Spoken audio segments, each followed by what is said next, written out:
Vysvetľujem, ako správne olejovať vlasy ako pre debilov, aby to pochopil každý, kto chce podporiť rast, znížiť vypadávanie a podporiť hustotu vlasov. Vysvetlím ti to ako niekto, kto si olejuje vlasy už cez 4 roky, vyskúšal všetky možné rôzne techniky olejovania a rôzne oleje. Poviem ti, čo funguje najlepšie. Ako prvé si musíš rozčesať vlasy. Vlasy nikdy nečešeme na sucho. Použiješ najprv toto lívinko, nastriekaš do dĺžok, zapracuješ a rozčešeš.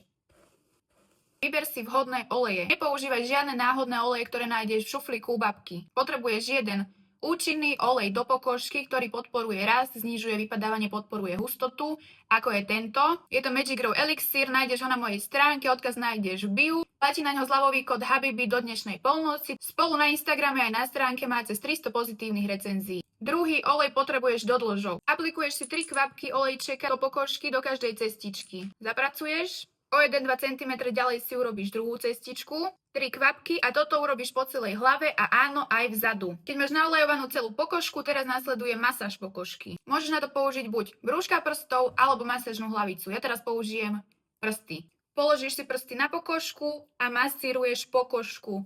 Nie vlasy ani nechtami, brúškami pokožka sa musí hýbať. Takto rozpracuješ olej kompletne po celej pokožke a dôkladne ho do nej zapracuješ. Toto rob približne 5 minút.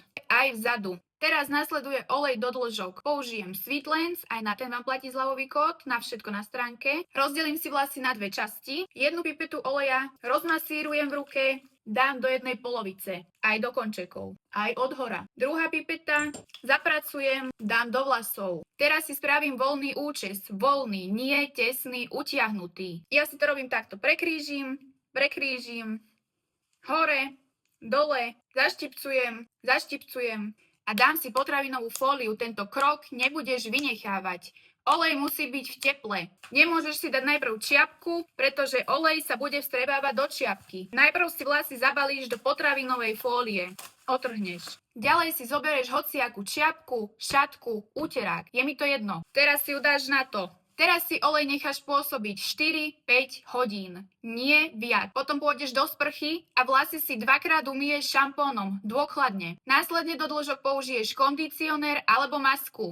Ďalej už pokračuješ ako bežne. Tento postup budeš opakovať 2-3 krát týždenne pravidelne. Po 1 až 2 mesiacoch si začneš všímať prvé výsledky, a to v podobe nových babých vláskov, lesklejšie, jemnejšie vlasy a pomaly sa budú zahusťovať. Pre viac vlasových typov ma sleduj.